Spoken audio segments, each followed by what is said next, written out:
My father has been saluting for 60 years.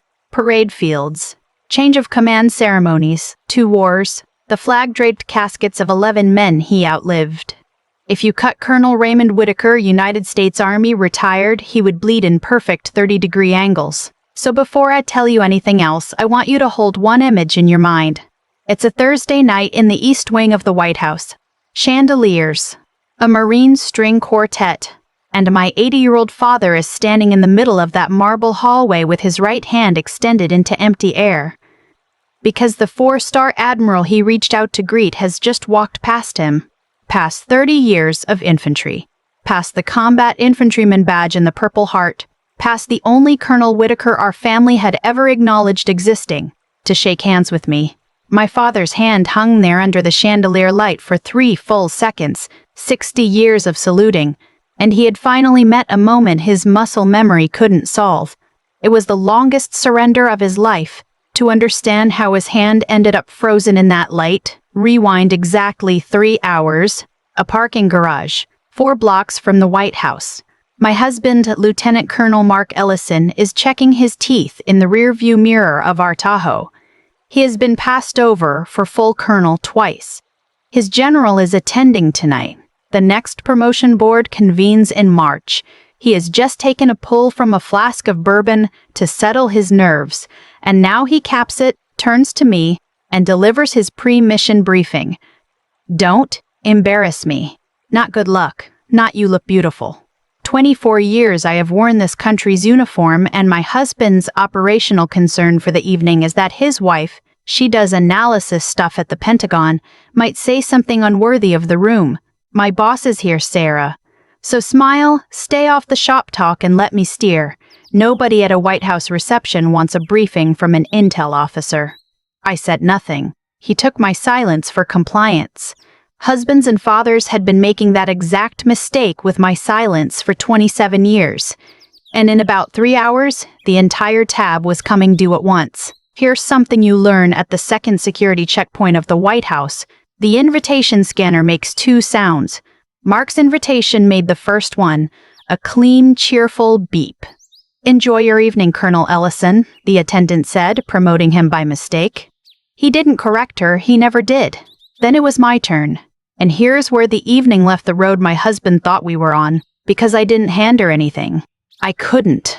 No invitation with my name on it had ever arrived at our house. Instead, a Marine officer with a leather folder, who had been standing off the checkpoint watching arrivals for the better part of an hour, stepped forward and said, "Colonel Whitaker, we've been holding your credentials since Thursday, ma'am, if you'll come with me. You're with the principals tonight." Mark's mouth opened. Nothing in his promotion board vocabulary covered this. He recovered enough to reach for the wrong words. He caught my arm and said, not quietly enough, "This is a mistake. She just does the analysis stuff." He said it to the Marine officer, his back half turned to the room, and so he never saw who was already crossing toward us. The answer came before the officer could speak, in a voice used to being obeyed. "The analysis stuff.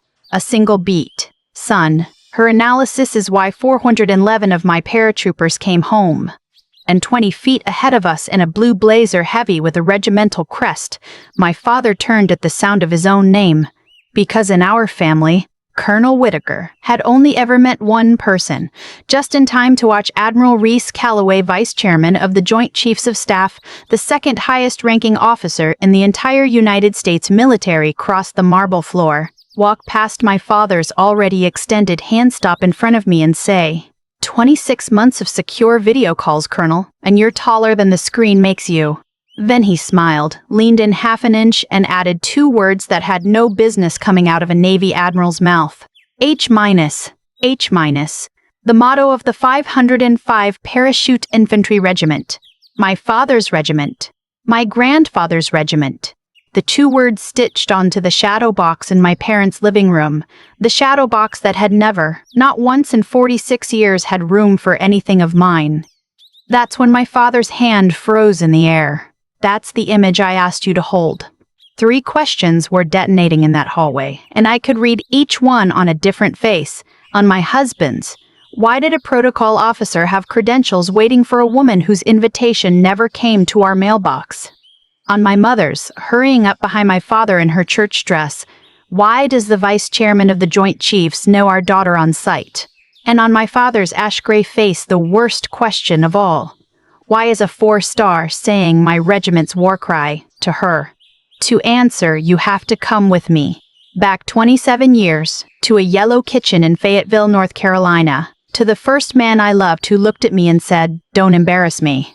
Because my husband didn't invent that sentence, he inherited it. Before I take you back to that kitchen, if you have ever been the invisible one in your own family, the strong one who is never allowed to be seen, type the words H- in the comments right now.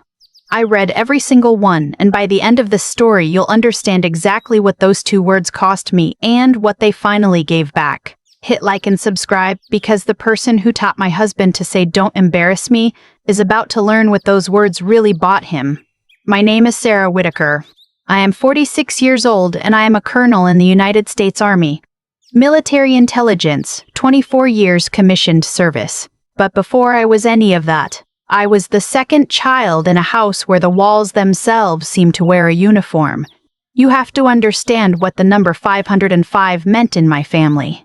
In June of 1944, my grandfather, Private First Class Earl Whitaker, 19 years old, a tobacco farmer's son who had never been more than 40 miles from home, jumped out of a C-47 into the dark over Normandy with the 505 Parachute Infantry Regiment. He fought at the Lafayette Causeway, some of the most savage close combat of the entire invasion. He came home with the Bronze Star, a limp, and a small brass regimental crest that he carried in his pocket for the rest of his life. H-, because the 505 jumped before H-hour. Before everyone else. First in February of 1968, 3 weeks after the Tet Offensive tore Vietnam open, my father deployed with the 3rd Brigade of the 82nd Airborne, the Golden Brigade, a 19-year-old sergeant in the 505, just like his father's regiment. He fought in the ruins around Hue. He came home with a Bronze Star with Valor device, a Purple Heart, and a piece of shrapnel in his left forearm that ached every winter and that he never once discussed at the dinner table. He went to officer candidate school in 1970. He commanded an infantry battalion in Desert Storm. He commanded a brigade at Fort Bragg.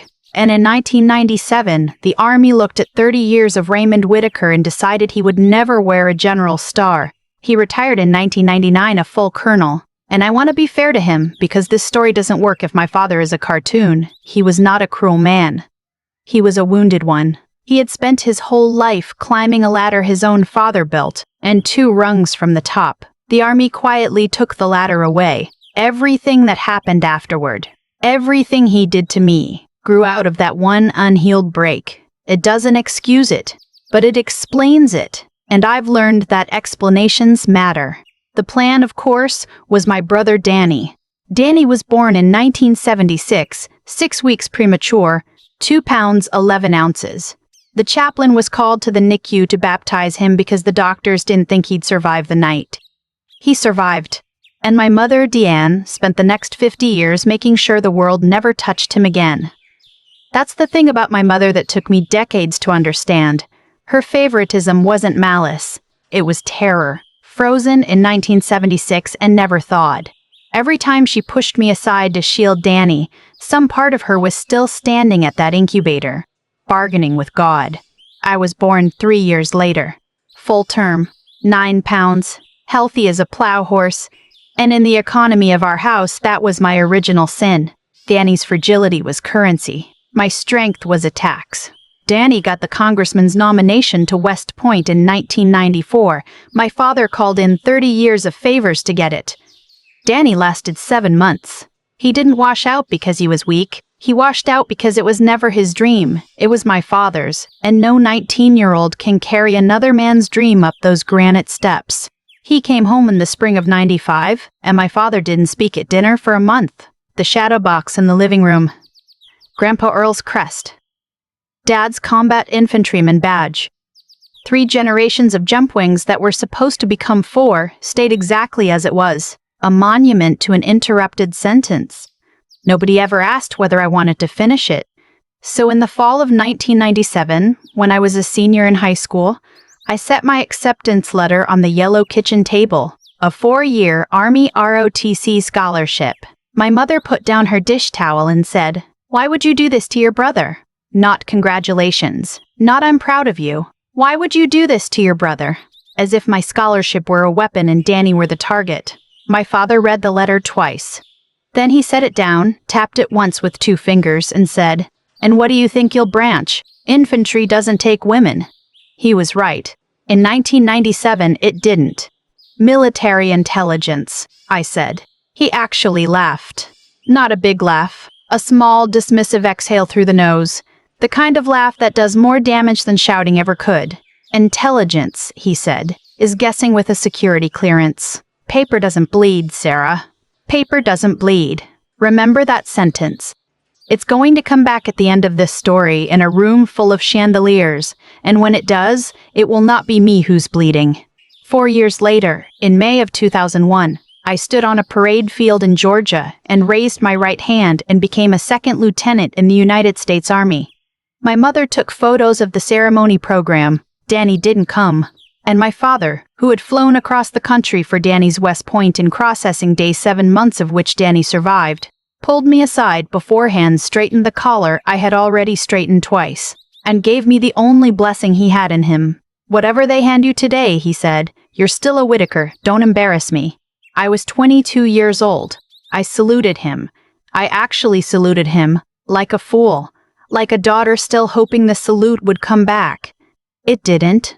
4 months later, 2 airplanes hit the World Trade Center while I was sitting in the Military Intelligence Officer Basic Course at Fort Huachuca, Arizona, and every plan anyone had made for my quiet, embarrassing little career burned up on live television. I'm going to compress 20 years for you because, unlike some storytellers, I don't believe in making you sit through the same dinner 5 times. 1 dinner will be enough. I promise you, 1 will be more than enough. Here's the career my family never asked about. Iraq, 2004 to 2005, Battalion Intelligence Officer with the 1st Cavalry Division in Baghdad, the year the insurgency stopped being a rumor and became a meat grinder. My job was pattern analysis, IED emplacement patterns, specifically. I learned to read a city block the way my grandfather read weather. Which market stall closed early? Which street went quiet an hour before a blast? A rocket came through the roof of our operations center in the spring of 2005 and took out the fluorescent lights and most of the hearing in my left ear. I don't talk about it. It isn't a war story. It's a whine. A thin, permanent ring that surfaces in quiet rooms and cold weather, the same way my father's forearm surfaces every winter. We just carry them in different places. I got a Bronze Star at the end of that tour. Not for valor, the meritorious kind, the kind combat arms guys joke about, but the battalion commander who pinned it on me told me in front of the staff that route analysis out of my shop had changed convoy timing 41 times that year, and that he'd stopped counting how many of his soldiers were alive because of it. Afghanistan, 2009. Brigade Targeting Officer in the East, RC East, the year the Valleys ate helicopters. That was the year I built my personal catalog of pre-attack indicators. The little tells a network gives off before it strikes. Cell phone traffic going dark in a specific sequence.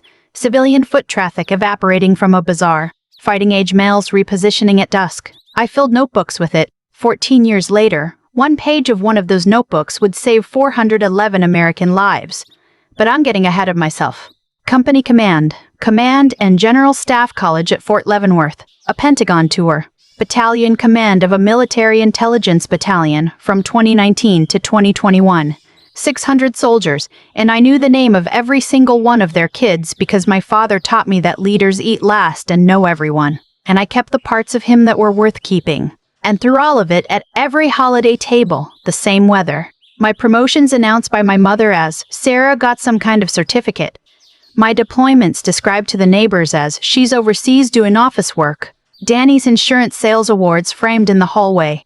My Bronze Star mentioned exactly once, at Thanksgiving 2005, 3 weeks after I got home from Baghdad. That's the one dinner I'll show you, because it's the dinner where I met the sentence that would run my marriage. Thanksgiving, 2005, my mother's good china. A neighbor, a retired postmaster named Jean, leaned across the sweet potatoes and asked me what it had been like over there. And before I could open my mouth, my father answered for me. "Sarah does paperwork with a clearance," he said. "Danny, tell Jean about the regional award." Jean, God bless him, didn't take the hand off. "Ray, didn't Diane say she got a bronze star?" My father cut his turkey without looking up. "They give those out with the MREs now." 11 words. He didn't even raise his voice. He never had to.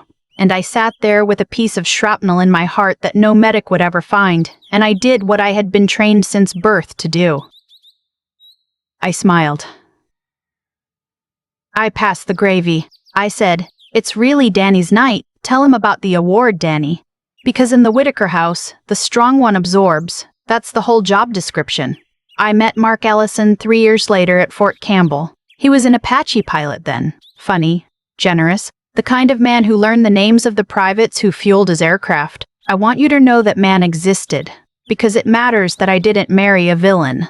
I married a good officer who, somewhere over the next 15 years, made the same trade my father made. He fell out of love with the work and in love with the latter. We married in 2010. And for a while, our ranks climbed in step, and it was good.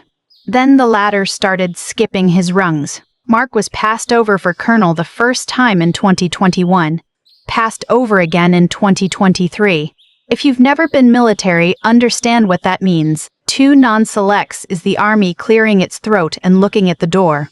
His whole identity had been future Colonel Ellison, and the Army had quietly repossessed the future tense. And here is the cruelty of timing. In the summer of 2023, the same season Mark's second non-select letter arrived. My own promotion order came down. Colonel, 06. Below the zone consideration years earlier, full bird at 43. I want to tell you my husband hugged me. He did actually, for about 4 seconds. Then he stepped back and said, "You know they've got quotas to fill in the intel branch," and walked into the garage, and something in our kitchen quietly died standing up. My promotion ceremony was that October in a small conference room at Fort Liberty. They'd renamed Bragg by then, which my father treated as a personal insult. I invited my parents. My mother said November was a hard month for Danny's schedule. My father's answer came back through her, secondhand, the way his answers to me always did. "Tell her I don't fly across the country for staff promotions." Staff promotions. 30 years an infantryman, and he could fit that much contempt into 2 words. So you know who pinned my eagles on? Command Sergeant Major Ruiz, who'd been my senior enlisted advisor in battalion command, flew in from Texas on his own dime. And a specialist from my old S2 shop, a kid from Ohio I'd once driven to the emergency room at 2 in the morning, held the folded flag. Mark stood in the back row, checked his watch twice, and left before the cake was cut. He had a meeting. I stood there in a room full of borrowed family wearing eagles my father would never look at, and I want to be honest with you about what happened inside me that day. Nothing changed. I did not become someone new. I simply stopped explaining myself. The woman standing in that conference room had been there all along. I just stopped asking permission to be her. You cannot audition forever for people who keep telling you that paper doesn't bleed. 6 months earlier, I had already done the thing that would bring us all to the White House. None of them knew. None of them could know. Because in April of 2023, I had spent 96 hours in a room with no windows. And I had come out of it with 411 reasons that my father was about to eat every word he'd ever fed me. Let me tell you about the second envelope. In the spring of 2023, I was a promotable lieutenant colonel serving in a Joint Special Operations Intelligence Directorate, and that is as specific as I am ever going to get about the organization, so don't ask. My days were target packages, threat networks, and video conferences with people whose faces I knew better than my own brothers. In late April, a country in East Africa came apart at the seams in about 72 hours. 2 rival generals, 1 capital city, and somewhere between the artillery exchanges, the United States Embassy, and roughly 2,600 American citizens scattered across a metropolitan area the size of Houston with no working airport, no functioning cell network, and 2 armies that had both stopped answering their phones. You never heard most of what happened next. The embassy evacuation made the news for a day. The follow-on operation, the one that went back for the Americans who couldn't reach the embassy, was classified the moment it was conceived. It stayed classified for 3 years. I was slated for a different task that week. Then, on the second night of the crisis, I walked into the Joint Operations Center and saw the task organization slide go up on the big screen. The ground security element, the unit that would seize and hold a derelict airstrip north of the city while the extraction ran through it, was built around a battalion from the 82nd Airborne's Immediate Response Force, 1st Battalion, 504th Parachute Infantry Regiment. I stood in the back of that JOC and I felt 50 years of my family's history walk across that screen. My grandfather's regiment, my father's regiment, 4011 paratroopers wearing the AA patch I grew up polishing on a shadow box that had no room for me, about to put themselves on a dirt strip in the middle of someone else's civil war. I found the director in the hallway at 1 a.m. I will not tell you his name or his rank. I told him I wanted the intelligence support cell for the ground element. He reminded me I was slated elsewhere. I told him, and this is a direct quote because I will remember it on my deathbed. Sir, my grandfather jumped into Normandy with that regiment and my father bled at Hugh with it. There is no officer in this building who will fight harder to keep those kids alive. Give me the cell. He looked at me for a long moment. Then he said, "You've got it. Don't make it personal, Colonel." It was personal before I was born, sir, I said. That's exactly why you want me. What followed was 96 hours that I mostly remember as coffee, map sheets, and the specific hum of a room where nobody has slept. My cell was 11 people, analysts, a collection manager, 2 liaison officers. Our job was simple to say and brutal to do. See the battlefield around that airstrip better than the 2 armies fighting over the city could see it themselves. By hour 60, the evacuation was working. Convoys of American citizens were moving north along a route we called Corps Ritter Sapperfry, staging at the strip, lifting out on C-17s flying blacked-out approaches. The paratroopers of 1505 held a perimeter around that strip like it was the last acre of the Republic. To the paratroopers of 1505, I was never Colonel Whitaker. I was a voice in their headsets under a call sign the intel shop had carried for years. Cassandra. The irony wasn't lost on me, named for the woman nobody believed, right up until the walls came down. 0 casualties. The plan for the final night was set. Last 4 convoys at dawn, last aircraft out by 0900, everyone home.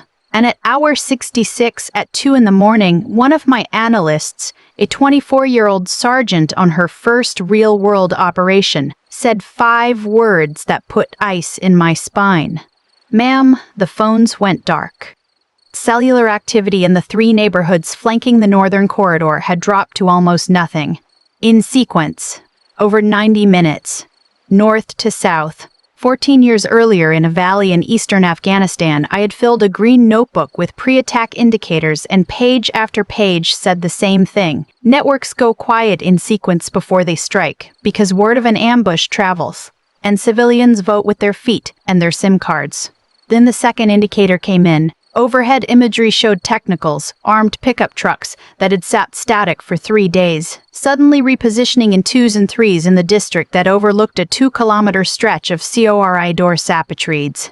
Then the third, a source report, low confidence on its own, that a militia commander had promised his fighters an American convoy at first light. Any one of those, alone, was noise. I had a catalog that said all 3 together were a firing sequence. The dawn convoys were going to drive into a prepared ambush, and 411 paratroopers of my family's regiment would have no choice but to fight their way up that corridor to break it. At 0300, I stood up in front of the assembled planners and the general officer commanding the operation, and I told him the northern route was dead, that we had to hold the convoys, swing them to an eastern route we had surveyed but never used, push the last aircraft cycle back 2 hours into daylight, which everyone hated, and retask an AC-130 to overwatch a stretch of empty road as a deception, so the ambushers would keep waiting for a convoy that was never coming.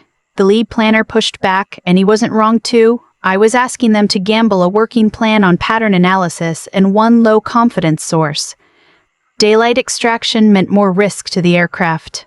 The general looked at me and asked the only question that mattered. "Colonel, how sure are you?" And I heard my father's voice in my head. "Paper doesn't bleed." "Sir," I said, "I've been reading this specific pattern since 2009. If I'm wrong, we lose 2 hours." If the plan is wrong, we lose Americans on the front page. I will stake my career on the Eastern route." He held my eyes for maybe 3 seconds. Then he said, "Swing them east. Colonel Whitaker owns the corridor." At 0620, the last convoys rolled the eastern route without incident. At 0655, the militia sprang its ambush on Corridor Sapatrade. Rockets and machine gun fire poured for 6 minutes into 2 kilometers of empty asphalt while a gunship watched them do it. At a 15-4, the final C-17 lifted off the strip with the last platoon of 155 aboard.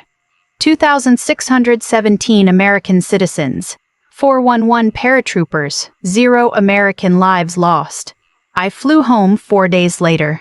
I signed the non-disclosure paperwork, and when Mark asked how the conference had gone, I said, "Long." When my mother called that Sunday and asked what I'd been up to, I said, "Paperwork." "Oh, bye." For 3 years, that was the whole story anyone in my family ever got. My father spent those 3 years telling anyone who'd listen that his daughter pushed paper, and I let him. Do you understand what that costs? To hold the receipt that would end the argument forever, and to keep it folded in your pocket at every dinner, every Christmas, every casual little execution of your worth. Because your oath matters more than your pride?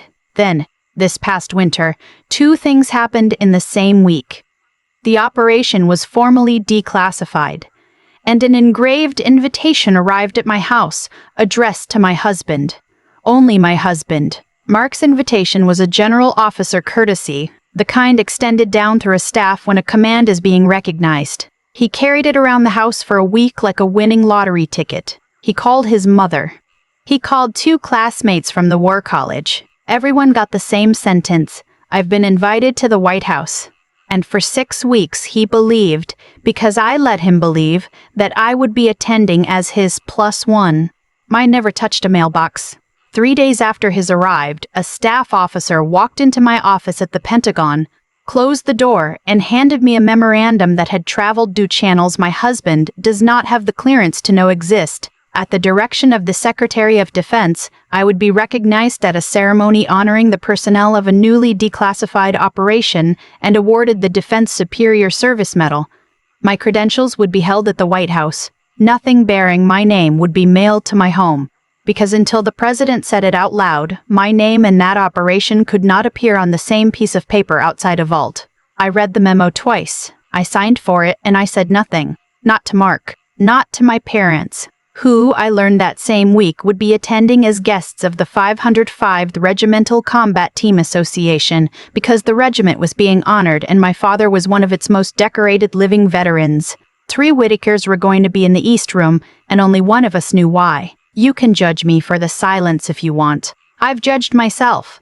But 27 years of don't embarrass me buys a woman 1 night of letting the truth walk in on its own 2 feet. So now you're caught up.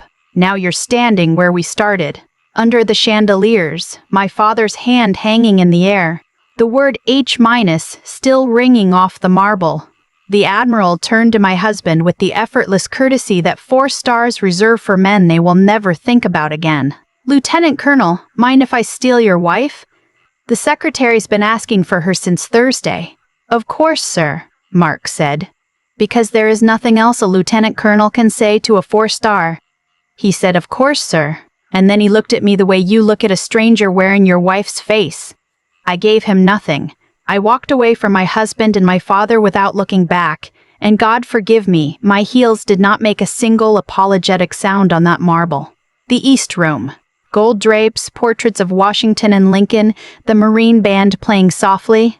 I was seated in the 2nd row, and the row filled around me with people who knew my face from 3 years of secure video calls.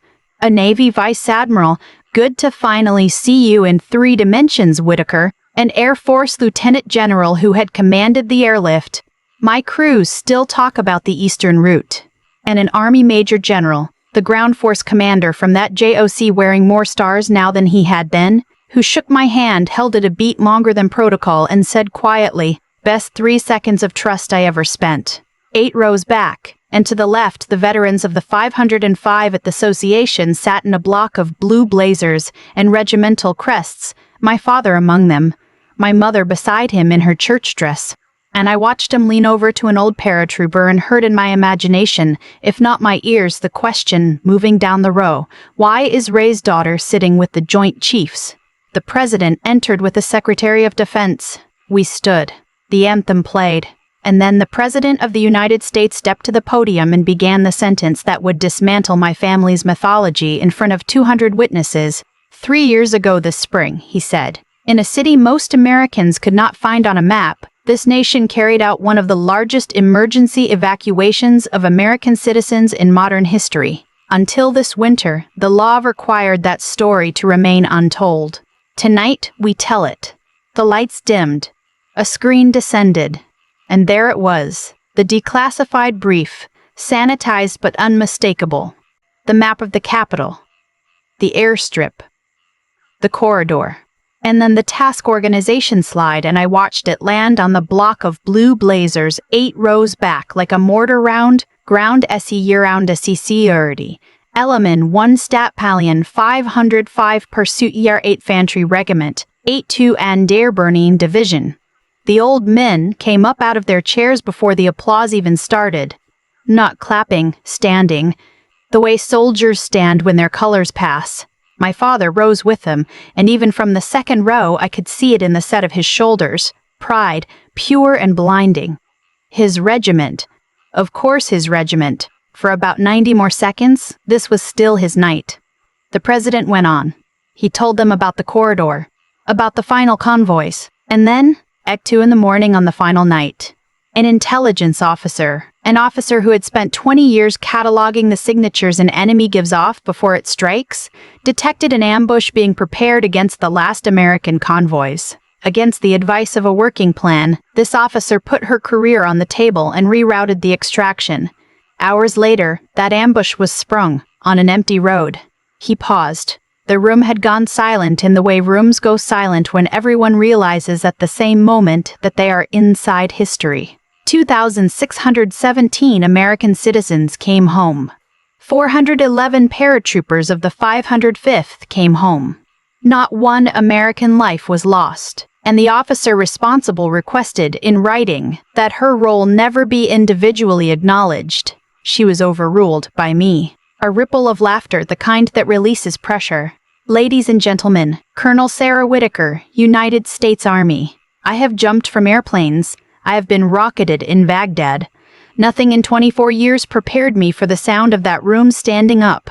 I rose, and as I stepped into the aisle, I allowed myself one look, at row 8. My mother had both hands over her mouth. Danny, invited as my father's +1, a detail I'd learned an hour earlier, was staring at me like I was a stranger who had stolen his sister's uniform.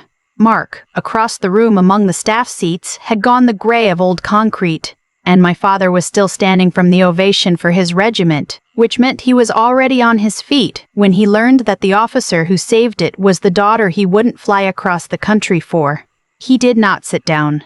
The ceremony program slipped from his fingers and struck the parquet with a small, flat slap, the only sound in a room that had stopped breathing. Somewhere above us a chandelier crystal ticked in the draft.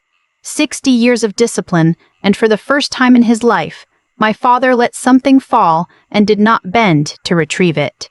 He could not seem to do anything at all. An 80-year-old colonel of infantry, at attention against his will while the room applauded the paperwork. The citation for the Defense Superior Service Medal was read. The President shook my hand and leaned in, off microphone. Your award packet came with a handwritten request that we skip all of this, Colonel. You should know it was the most argued over paragraph in the file. I had 11 people in that cell, sir. There are 11 letters with my signature going out Monday, he said. Tonight, stand still and let your country look at you. Then he stepped back from the podium and did something that was on no card the protocol officer had shown me. He gestured to it. Colonel. A few words. I stood at the podium of the East Room of the White House in front of the Joint Chiefs and my entire family. And for a moment I had absolutely nothing, and then I found the only true thing I had ever wanted to say to them, and I discovered it wasn't a weapon at all. I wasn't expecting to speak, I said, so I'll say the only thing I know by heart. In June of 1944, my grandfather, Private First Class Earl Whitaker, jumped into Normandy with the 501st Parachute Infantry and helped hold the La Fière Causeway. In February of 1968, my father, then Sergeant Raymond Whitaker, deployed to Vietnam with the 505 and fought at Hue. He is in this room tonight." The blue blazers turned as one to look at him. My father stood very still. My father came home with shrapnel in his arm and a rule he taught me at his kitchen table. In the 82nd Airborne, nobody fights alone. When I was 18, I chose military intelligence, and I was told more than once that paper doesn't bleed. I let that sit for exactly one breath. That's true. Paper doesn't bleed. That is the entire point of my profession. We read the paper and the patterns and the silences so that paratroopers don't bleed either. 3 years ago, when I saw the numbers 505 on a task organization slide, I begged for that mission. Not because I ever wore the patch, because I grew up polishing it. The 411 soldiers on that airstrip were holding the same line my grandfather held with this regiment 80 years ago, and for 96 hours it was my turn to hold it for them. The only way I know how. Intelligence officers don't jump out of airplanes. We just make sure the people who do come home. I accept this on behalf of the 11 Americans in my cell and every quiet professional whose name will never be read in a room like this one. Nobody fights alone. Nobody fights alone. H-. The veterans of the 505 stood first. All of them. Old men with canes coming up out of their chairs and the room rising behind them, and somewhere in the middle of it, a young sergeant major from the 82nd, ramrod straight, saluting indoors incorrectly, magnificently, tears on his face. My father was the last man in row 8 to move, and when he moved, it was not to clap. It was to put his hand over his mouth, the way his wife had, and bow his head. They found me afterward, in that order the heart could have predicted, the husband first, because guilt travels faster than grief. Mark stood near a tall window overlooking the south lawn, holding an untouched glass of wine. All the parade ground posture drained out of him. 3 years, he said. You sat across from me at breakfast for 3 years. I signed my name, I said. You know what that means. I know. He looked down. That's not actually the part that's killing me. He turned the glass slowly. The part that's killing me is that if it had been classified, if you'd been allowed to tell me, I'm not sure I would have listened. I've spent 5 years so scared of my own promotion board that I turned your career into a threat instead of a marriage. He finally looked at me. You never once made me feel small, Sarah? Not once, in 15 years. And I made a hobby of it. I didn't absolve him. I've learned not to hand out absolution at receptions. It doesn't keep. That's the first honest sentence you said to me since 2021, I said. Say the next one in a counselor's office. He nodded. To his credit. And this is the whole of the credit, and the rest of that story belongs to Mark and me and nobody's comment section. He was in the waiting room the following Tuesday 10 minutes early, out of uniform. And then my father. He came alone. My mother had the good sense for once in 50 years to hold Danny back at the coat check. My father crossed that reception room the way he must have crossed open ground at Hue, like a man who knows exactly how much it can cost and goes anyway. He stopped in front of me. Up close, under the chandeliers, he looked every day of 80 and his eyes were doing something I had never seen them do in 46 years. Colonel, he said, not Sarah. Colonel. From him, in that moment, it was not distance. It was surrender. Dad.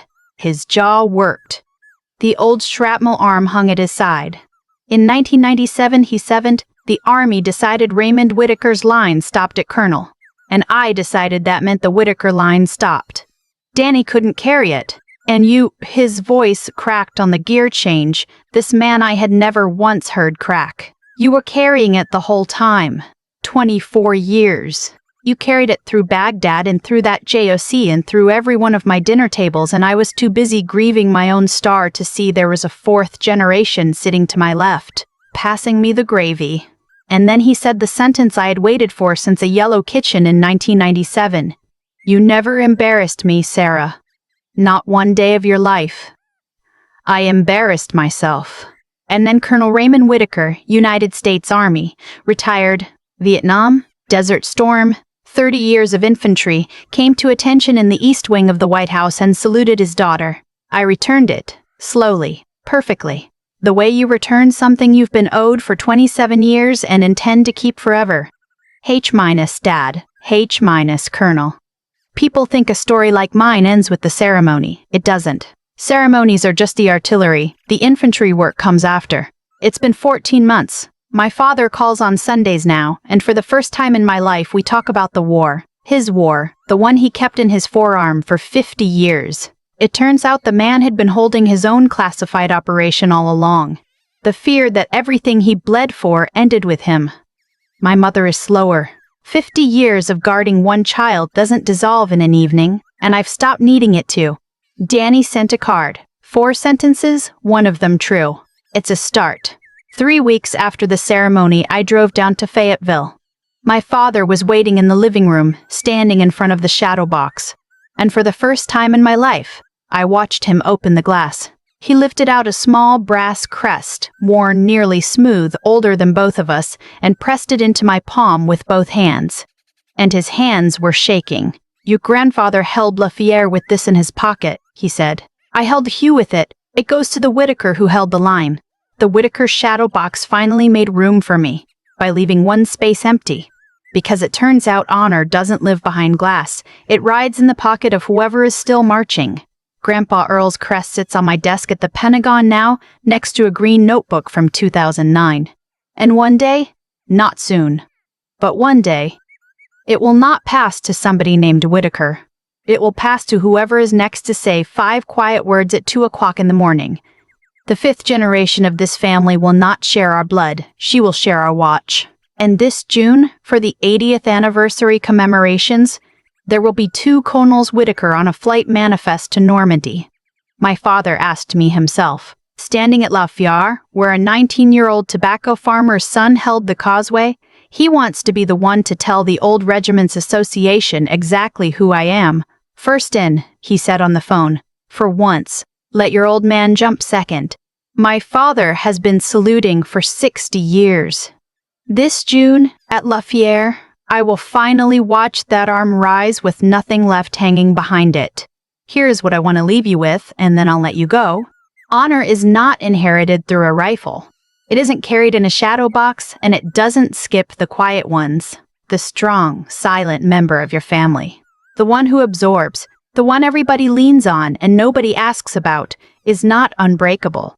They are simply disciplined enough not to bleed where you can see it. Find that person. Ask them what they actually do, and then do something revolutionary. Listen.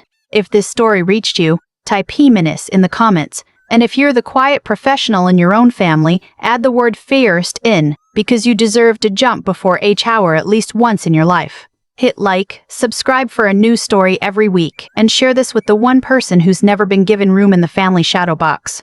Nobody fights alone.